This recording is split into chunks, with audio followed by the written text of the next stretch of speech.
Atap Pujasera Unpati diperbaiki, pedagang ngeluh tak ada pemberitahuan hingga merugi. Pedagang di Pusat Jajanan Serba Ada atau Pujasera Universitas Patimura atau Unpati terusik imbas perbaikan atap bangunan. Alhasil aktivitas jualan pun terganggu hingga dagangan tak terbeli.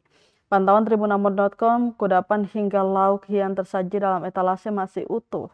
Deretan bangku berbahan beton pun tampak kosong. Sejumlah mahasiswa yang hendak mengisi perut terpaksa mengurungkan niat dan memilih meninggalkan pusat jajanan di tengah lingkungan kampus itu. Sempat menunggu beberapa waktu, namun tak juga ada yang mampir meski hanya membeli sebiji gorengan. Serupa pedagang lainnya, Hani pun tak tahu harus berbuat apa.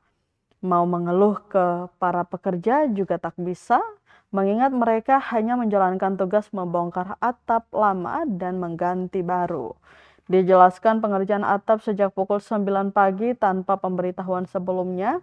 Dia dan pedagang lainnya pun telah menyiapkan dagangan berupa kudapan, lauk makan siang hingga aneka jenis minuman untuk dijual seperti biasa. Menurutnya, manajemen kampus harusnya mengkonfirmasi jauh hari sebelum pelaksanaan pekerjaan. Dengan begitu bisa dicarikan solusi terbaik mengingat sewa lapak harus tetap dibayarkan saat jatuh tempo. Maksud kami, menutup lapak baginya bukan solusi karena akan hilang pemasukan.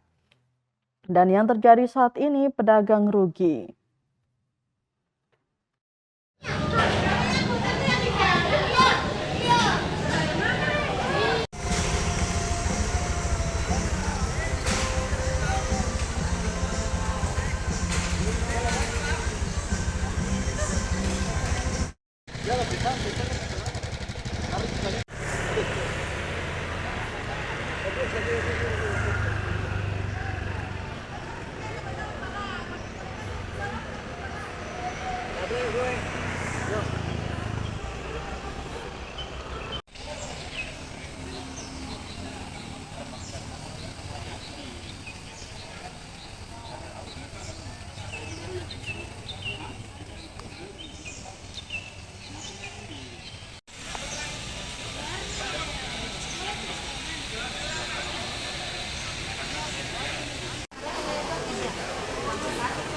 Surat